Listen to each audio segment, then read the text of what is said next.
On the 17th evening, the dog was at the iron door again, rigid from nose to tail, and Hazel Mercer stood behind him in the frost-killed goldenrod, holding a pry bar she was still afraid to use. Below them, the flooded quarry pit kept the last of the daylight, a sheet of pewter water 90 feet deep, where men had once cut granite out of the hill in blocks the size of pianos.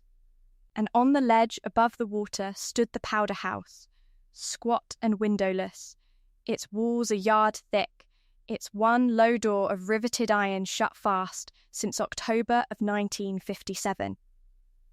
Banjo faced that door the way he faced it every evening now, front feet planted, ears up, his whole compact body aimed like a compass needle, and he would hold the post until full dark no matter what she did, because Banjo had been born stone deaf, and no voice on earth, hers included, had ever called him off of anything. In 3 weeks, 140 people would pack the Granton Town Hall to watch a dead man's strongbox come open, and every family that had spent 69 years saying the name Mercer a little sideways would hear at last what became of the payroll of 1957. Hazel knew none of that yet.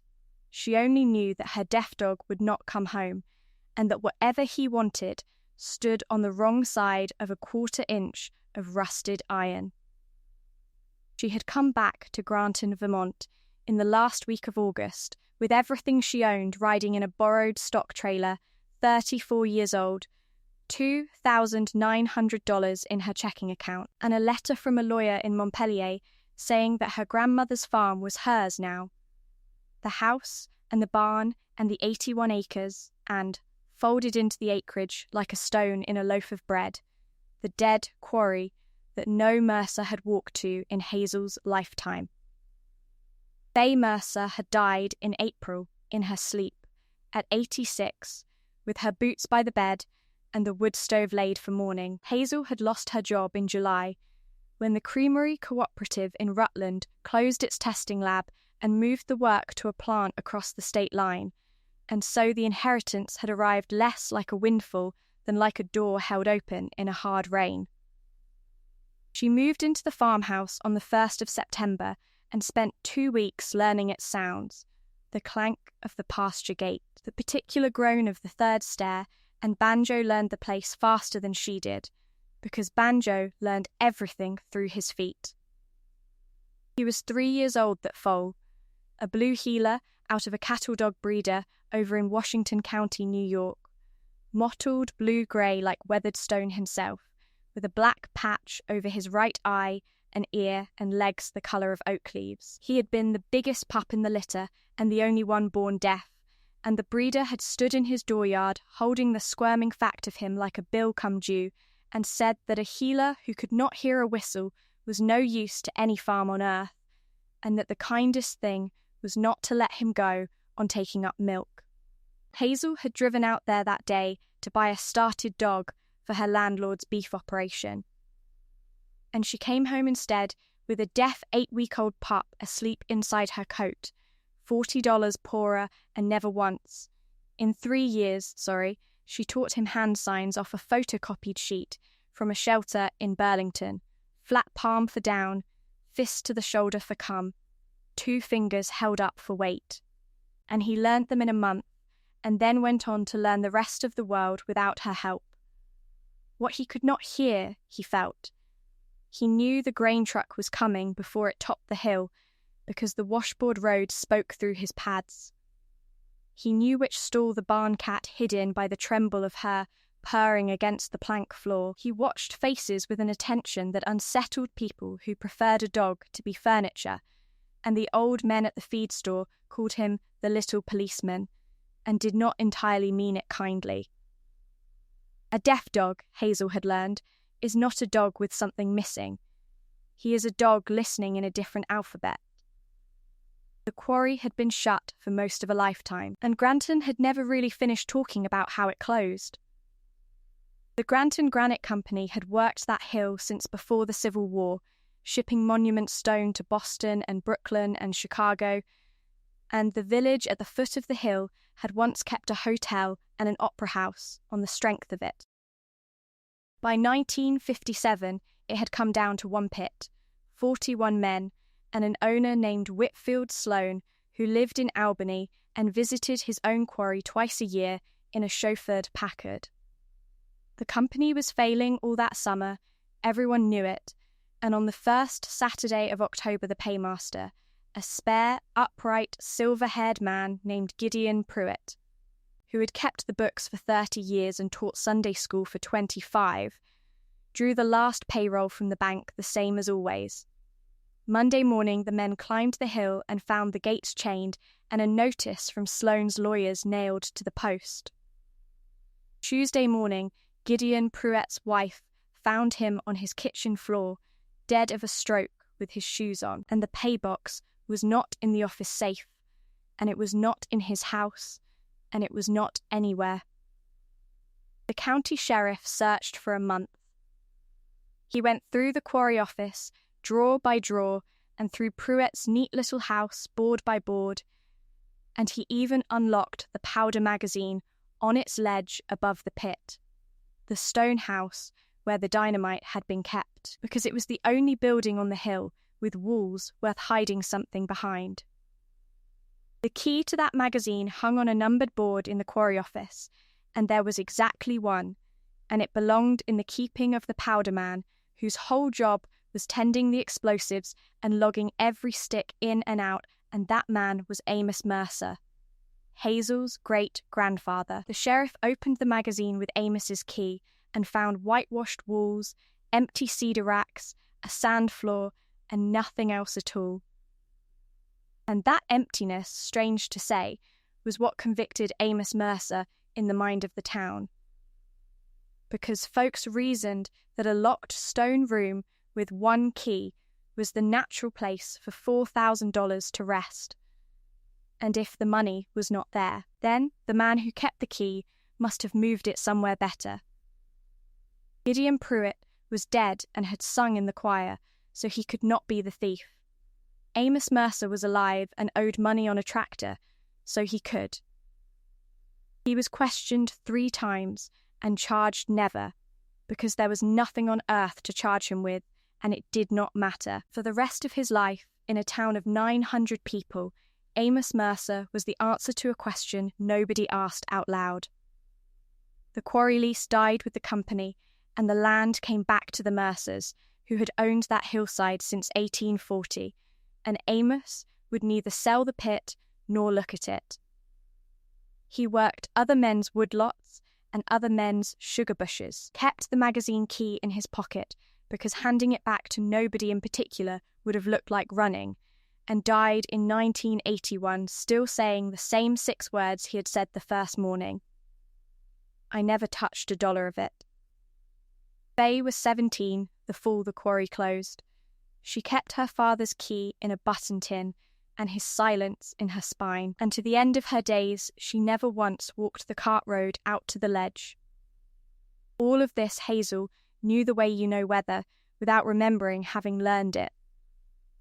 What she did not know was why, on their 3rd evening in the farmhouse, Banjo left his supper untouched at the exact minute the sun quit the hill, crossed the dooryard, and trotted off up the overgrown cart road with his head low and his ears up, moving like a dog with an appointment. She followed him through the goldenrod and the wild apple, and found him on the ledge, planted square in front of the powder house door, motionless, aimed.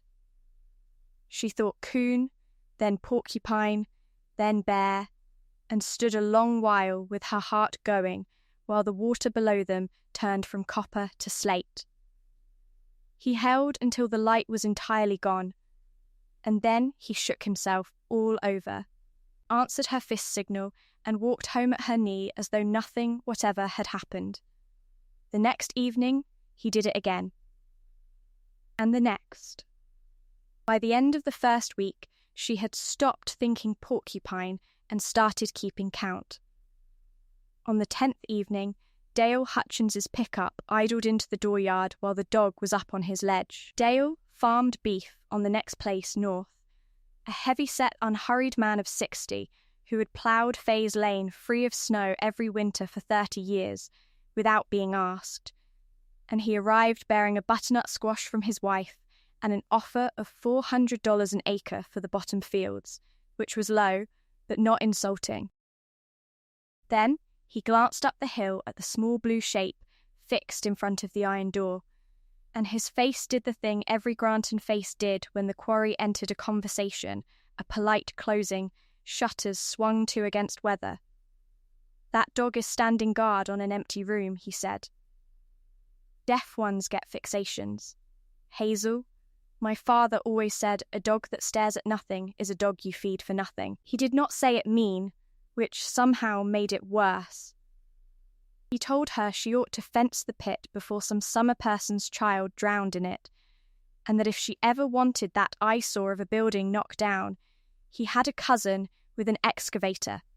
And then he drove off with his arm out the window, a good neighbour, a reasonable man, and wrong in every particular, though neither of them knew it yet. If you are new here, welcome to Pet Road Stories, where we walk the back roads with people who are down to their last little bit of luck, and with the loyal animals who see what nobody else will look at. If stories like this one are your kind of company, take 1 second and tap subscribe and the bell beside it, so the next quiet road can find its way to you. Now, back up the hill to Granton, to the frost and the dog who would not come home. On the 12th day, she spent $45 she could not spare at the Tuesday clinic in the village, where Dr. Camille Reyes went over Banjo inch by inch and pronounced him the soundest 3-year-old she had seen all month. Heart strong, hips tight, weight right, coat like a seal. His deafness was total and had been since birth, she said, both ears. Nothing to be done and nothing new. As for the ledge, she listened to Hazel describe it with the particular stillness of a professional deciding how to be honest. "Deaf dogs invent work," she said finally. "Their minds are good and the world is quiet. So they find a post and they stand it. It is called a fixation, and it is common, and it is not suffering. If it worsens, we can talk about medication." She scratched Banjo's black ear and said the sentence Hazel would remember at the town hall 3 weeks later. "He is a fine animal, Hazel. He is just wrong about something." That night, Hazel did not call him in. Instead, she put on Faye's old barn coat, filled a thermos, and climbed the cart road to sit the watch beside him. Because it had occurred to her, somewhere between the clinic and home, that in 3 weeks of deciding what was wrong with her dog, she had never once considered that nothing was. The ledge after sundown was cold enough to make her teeth ache. Banjo stood his post at the door, and she sat on a fallen fence rail with her hands around the thermos, and the pit below them breathed up its stored chill, and nothing happened except stars. She did it again the next night, and the next. On the 16th evening, bored and half-frozen, she peeled off a glove and laid her bare palm flat against the granite door-sill, just to feel how cold a stone could get. Under her hand, faint as a pulse through a coat sleeve, something ticked. She snatched her hand back, then set it down again and made herself hold still. Tick, a pause as long as 3 breaths. Tick, tick, a patient, tiny, irregular knocking, coming not from inside the room, but from the fabric of the building itself, and once she had felt it, she could not stop feeling it. Iron and granite do not cool at the same speed. All day the low sun heated that riveted door, and every evening, at the exact minute the light left the hill, the metal began shedding its warmth faster than the stone that gripped it, and the whole doorframe muttered and settled and popped, too soft for ears, plain as a drumbeat to anything listening through the ground. The building talked at dusk. It had probably been talking at dusk to nobody since the year the gates were chained. Her dog was not staring at nothing. Her dog was the only creature in the county equipped to notice something. That still explained only the hour, not the object, and the object came to her 2 evenings later. On the 17th, the evening she carried the pry bar up the hill and stood behind him, afraid to use it. Banjo left his post at the door, which he had never done, walked to the corner of the building, and pressed his nose to the low vent slit at the base of the wall, a hand-width opening under a granite lintel meant to keep air moving over the powder. He held his nose there so long that she finally got down on her knees in the frost, put her face where his was, and breathed in. Rust, cold stone. Mouse, and underneath all of it, faint as a word spoken through a wall, something that had no business in a room the sheriff had emptied before her mother was born. Beeswax, oilcloth, old paper, the smell of things kept, not things abandoned. She sat back on her heels, and the pry bar lay in the dead weeds where she had set it down, and she looked at her deaf dog, and her heart went very quiet and very fast at the same time. That night she climbed to the attic and brought down Faye's button tin, because she had remembered what was under the buttons. The key was 6 inches of blackened brass with a barrel as thick as her thumb, and the paper tag on it, in Faye's backhand, said only Papa's. Beneath it in the tin lay the folded things Faye had never spoken of and never thrown away. A clipping from the Barra paper, October of 1957, headline gone brown. Granite works closes, pay box missing. Another, a week later. Powderman questioned again. A photograph of 41 men ranked on the Derrick flat in 1956. And in the second row, hands folded, jaw set, the magazine key on his belt, a lean, dark man she knew from exactly one picture frame in the parlour, Amos Mercer, aged 44. And 3 drafts of a letter to the editor in a careful farmer's hand, each one shorter and politer than the last, each one saying in its own way that a man's name was all the wages he had left, and each one unmailed. Hazel read them at the kitchen table with the dog's chin resting on her boot, and when she finished, she said out loud, to the stove, to the dog, to nobody, you could not mail a letter to a whole town. Then she looked at the key. Saturday morning she drove to the hardware store for penetrating oil and a wire brush, and that was where the town got its say, because Earl Dunphy was holding down his usual chair by the stove. Earl was 81, white-stubbled, sharp as tin, and he had been a tool boy at the quarry the summer it died, 12 years old, carrying drills to his father, who had cut Granton stone for 11 years and never saw his last 2 weeks of pay. When she set the oil on the counter, he looked at her a long moment, worked out whose chin she had, and said, "Not cruel, just certain." The certainty being the cruelty. You would be Amos Mercer's people. Buying oil for that magazine door, are you? Save your money, girl. Everybody in this town knows where that pay went. It went out of that stone house in somebody's dinner pail, and it never came back, and my father died owed 2 weeks he earned in the rain. The men by the stove studied the floor. The bell over the door rang too loud when she left. She oiled the lock and the hinges morning and evening for 3 days, working the wire brush into decades of rust scale while Banjo supervised from the fence rail, and on the 3rd evening, with the light going and the door beginning its small dusk mutter under her hands, she set her great-grandfather's key into his lock, and it turned.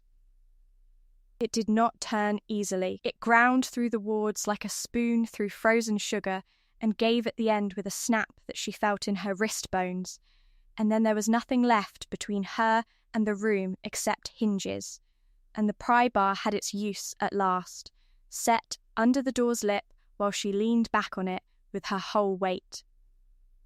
The iron came away from the frame with a shriek that sent crows up off the pit walls, and the powder house of the Granton Granite Company exhaled its first breath in 69 years, cold and dry and sweetened faintly with cedar, and Hazel Mercer stood in the doorway of the room that had ruined her family, and pointed her flashlight, and found it exactly as advertised. Empty, whitewashed walls, gone the grey of old snow. Cedar racks in ranks along both sides, built to cradle cases of dynamite, holding shadows. A floor of fine sand, still dented here and there with the fossil heel prints of the sheriff's men, older than her mother. Copper nails, wooden pegs, not one spark of iron anywhere inside, because powder rooms were built to never make a spark. It was tidy, and it was bare, and it was the most eloquent nothing she had ever stood inside of. She swept every rack, sounded the sand with a broom handle, and found what the law had found when Eisenhower was president, which was no thing at all. Dale Hutchins rolled by the next morning, saw the door standing open, and delivered his sympathy leaning out the truck window. Sheriff turned that room over when my dad was in school. Hazel. Empty then, empty now. Offer on the excavator stands. She thanked him and did not fence the pit and did not call the cousin. For one reason, that evening, at the minute the sun quit the hill, Banjo had walked past his post at the threshold, crossed the raked sand on soft feet, and set up rigid in the dark at the back of the room, nose aimed low at the rear wall, at the blind mouth of the second vent, exactly as he had aimed at the door for 17 evenings, 3 feet closer to whatever he had been telling her about all along. A powder magazine is built to breathe. Dynamite sweats when it sits, so the old masons always gave these buildings 2 vents, one high in the front gable to let warm air out, one low in the back wall to let cool air in, and both of them screened with copper and capped with stone, so that no spark and no squirrel could ever reach the powder. Hazel had grown up around barns enough to know a building ought to be honest, and the next morning, in flat grey daylight, she walked around the outside of the powder house with her coffee and discovered that the back wall was lying. Inside, at knee height, there was the low vent mouth Banjo had aimed at, a dark slot under a granite lintel. Outside, on the wall where that vent had to come through, there was nothing. No slot, no screen, no cap. Blank coursed stone from footing to eave. A flue that started inside a 3-foot wall and arrived nowhere is not a flue. It is a container. She went back in with the flashlight and knelt where the dog had stood, and now that she knew what she was looking at, the wall confessed. Every other joint in that room was quarry work, grey mortar struck hard and flat by masons who did it for wages. Around one dressed block, just inside the vent mouth, the mortar was whiter, finer, laid neat, but laid different. The work of a careful man who was not a mason. She fetched the cold chisel and the mallet from Amos's own bench in the barn, and she was 2 taps in when the white mortar began to come away in flakes like pie crust, and 10 minutes in when the block first moved, and it was not until she had walked it out of the wall, corner by corner, hugging it like a feed sack, that she understood how much trouble one man had gone to. Behind the block, folded twice, stood a sheet of copper, cut from vent screen stock, a moisture shield. Behind the copper was a chamber the size of a bread oven, dry as the inside of a bell, bored into the thickness of the wall where the vent flue should have run. And in the chamber, waiting with its handles up, sat a black japanned deed box of riveted iron, the paint bubbled with age, and painted on its lid in small yellowed letters, G.G.C.O. Pay. Beside it lay a parcel wrapped in oilcloth gone stiff as bark. Banjo stood in the doorway with his ears up. He did not bark, because he never barked at things that were finally going right. She did not open the box on the ledge. Some instinct about witnesses, or about weather, or just about her own shaking hands, sent her down the cart road with the box roped to the hand truck and the oilcloth parcel under her arm, and it was full dark and the stove was ticking before she set them both on the kitchen table and lit the good lamp. The parcel came open first. Inside the oilcloth was the payroll ledger of the Granton Granite Company. Final volume. Its last written page dated the 5th of October, 1957. Every line balanced to the cent in a spare, upright bookkeeper's hand. The box was not even locked. The hasp turned on its rivet, and the lid came up on hinges that had waited all that time in the dark, and still knew their work. And Hazel Mercer sat down slowly in her grandmother's kitchen chair and looked at what her dog had found. Envelopes, manila pay envelopes in banded rows, standing on edge like cards in a file, each one soft with the particular wear of being handled by one man and no other since. 41 of them. On the face of each, in soft pencil, a name and a figure. Aldo Benedetti, $109.40.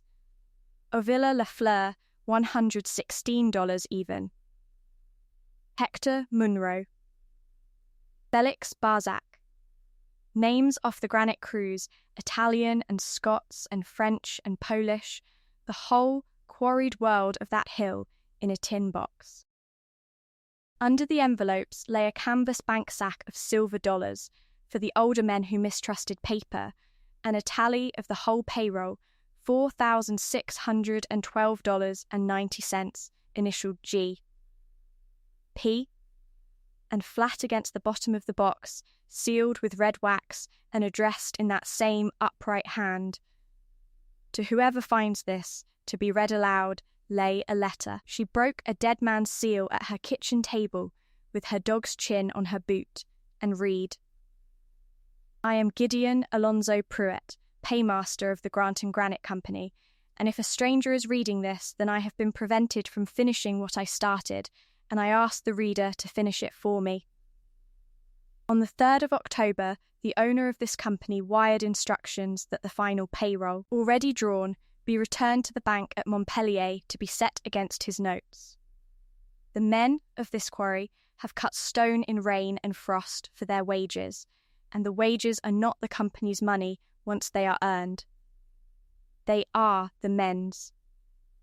I did not return the box. I have put it where no man of this county will go looking, in the one building every soul here respects too much to force.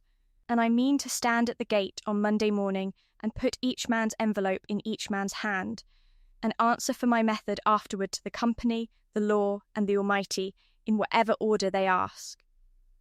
One thing must be plain. The powder man, Amos Mercer, neither knows nor helped. I lifted his key from the numbered board at the noon whistle and had it back on its nail before 1 o'clock, and he was at the pit head the whole of that hour, in view of 30 men. He is the most careful man on this hill, which is why I borrowed his room, and why he must not carry the blame for it. If this box is found before I come back for it, let that be said in church. G. A. P. the 6th of October, 1957. He had written it on a Sunday. He had died with his shoes on his own kitchen floor, before the Monday whistle he was waiting for, and the one man in Granton who knew where the payroll was had carried the knowledge exactly 1 day too long. Hazel sat very still for a long time, and the lamp hissed, and the envelopes stood in their rows with their pencil names looking up at her, and she read the middle of the letter twice more. Every soul in that town had grown up hearing the story. Banjo never had. He was the only one in Granton free to find out it was wrong. She could have kept it quiet. That was the thing she made herself sit with before she touched the telephone. The box had been found on her deeded land inside her own wall. There were lawful, discreet, silent roads she could have walked, the name cleared in a county office with a stamp, the letter framed in the parlour, the town left to gnaw its story another 69 years. Fay might have chosen that. Fay had earned the right to choose that. But the envelopes had names on them, and a name her great-grandfather had written 3 times and mailed never is all the wages a man has left, and names want daylight. She called the sheriff's department at 7 the next morning, and Sheriff Arlene Bidwell stood in the farmhouse kitchen by 8:30 with her hat in her hand, reading a paymaster's confession that had missed its Monday morning by a lifetime, saying, mostly to herself, "Well, I will be damned. Pardon me, twice." What followed took 5 weeks and went through channels, because money out of a wall does not simply hand itself around. The state examiner verified the box and its bills, every note, silver certificates, and series of 1957 and earlier, untouched since the day they were drawn. The probate judge, a practical woman named Marion Tatro, ruled from the bench in 11 minutes that wages earned are wages owed, estate by estate, and set the interest question aside with one sentence, that some debts are paid in money and the rest of this one would be paid in public. And Netta Pomeroy of the Granton Historical Society, a retired schoolteacher with the tracking instincts of a bloodhound, spent her 5 weeks in cemetery records and parish registers and long-distance calls, and located living descendants for 32 of the 41 names, from Barr to Ottawa to a retired machinist in Tucson who wept on the phone. The remaining 9 envelopes, by Judge Tatro's order, would fund a granite memorial at the Quarry Gate with all 41 names cut deep. The notices went out the second week of November. Payment would be made in person, envelope by envelope, at the Granton Town Hall on the 3rd Friday of the month at 7 in the evening, doors open at 6. All welcome. Netta Pomeroy saw the wording of the last line herself, and the last line said, "The public reading of a letter concerning Mr. Amos Mercer, powder man, will precede the distribution." The 3rd Friday of November came in with the first real snow, and it did not keep a single soul home. By 6:45, there were 140 people in a hall built for 100, farm coats steaming on the backs of folding chairs, the front row held for descendants, and on the long table under the stage lights, flanked by the sheriff and the judge, sat a black japanned box with its lid up and its envelopes ranked like a choir. Hazel sat to the side with Banjo lying against her boots in a red bandana, and she watched the town of Granton file past the table to look. Each in turn, the men holding their caps, the women holding the men. Netta Pomeroy read the letter. She read it the whole way through in a schoolteacher's voice that reached the back wall without a microphone, and the hall was so still that the radiators could be heard knocking, and when she came to the plain thing in the middle of it, the powder man, Amos Mercer, neither knows nor helped.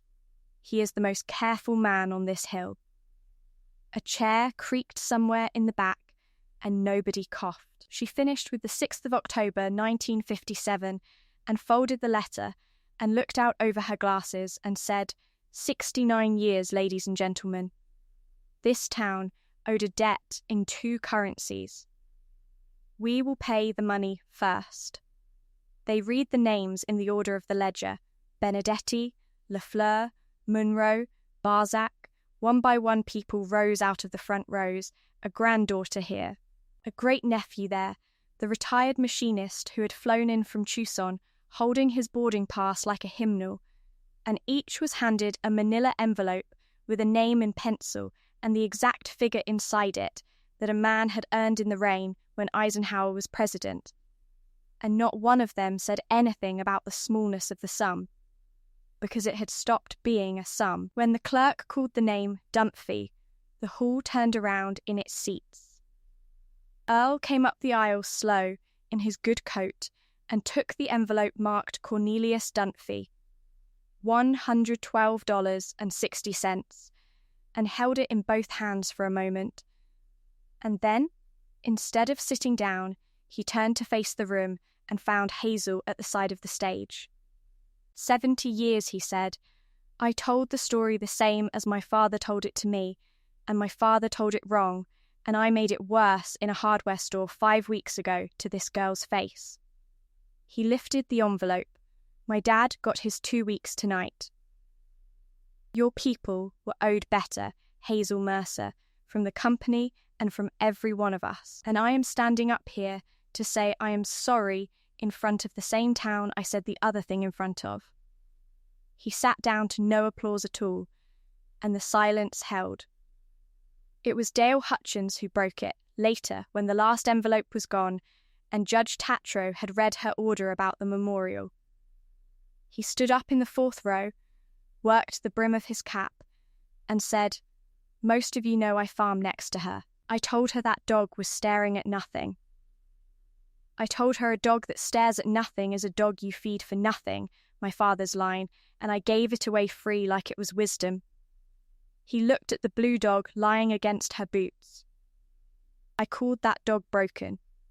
He was the only one in this town that worked.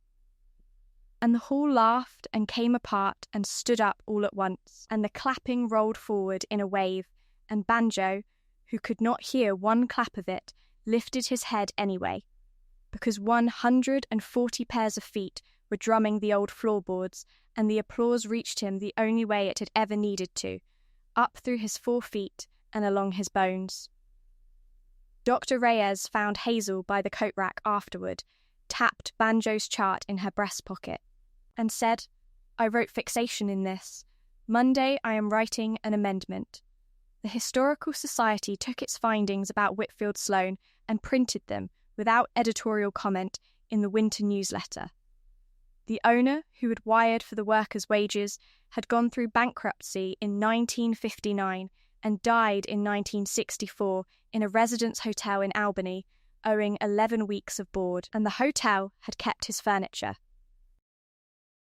Gideon Pruitt's grave, which had always been decently tended, now got flowers it did not have to earn, and the society voted to name the whole exhibit for him, the honest paymaster, who had broken one rule to keep a bigger one and trusted a stone room to hold his word until he could keep it.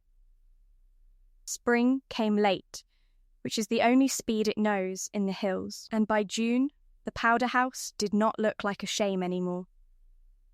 The Historical Society leased it from Hazel for $1 a year and a share of the trail fees, and volunteers repointed the joints and rehung the iron door on new pins so that schoolchildren could swing it, and set a granite step below the sill and a small bronze plaque beside it. The plaque named the building and the company and the 2 men. Gideon Pruitt, paymaster, who kept the men's wages safe. Amos Mercer, powderman, who kept the key and carried the blame, and had earned neither.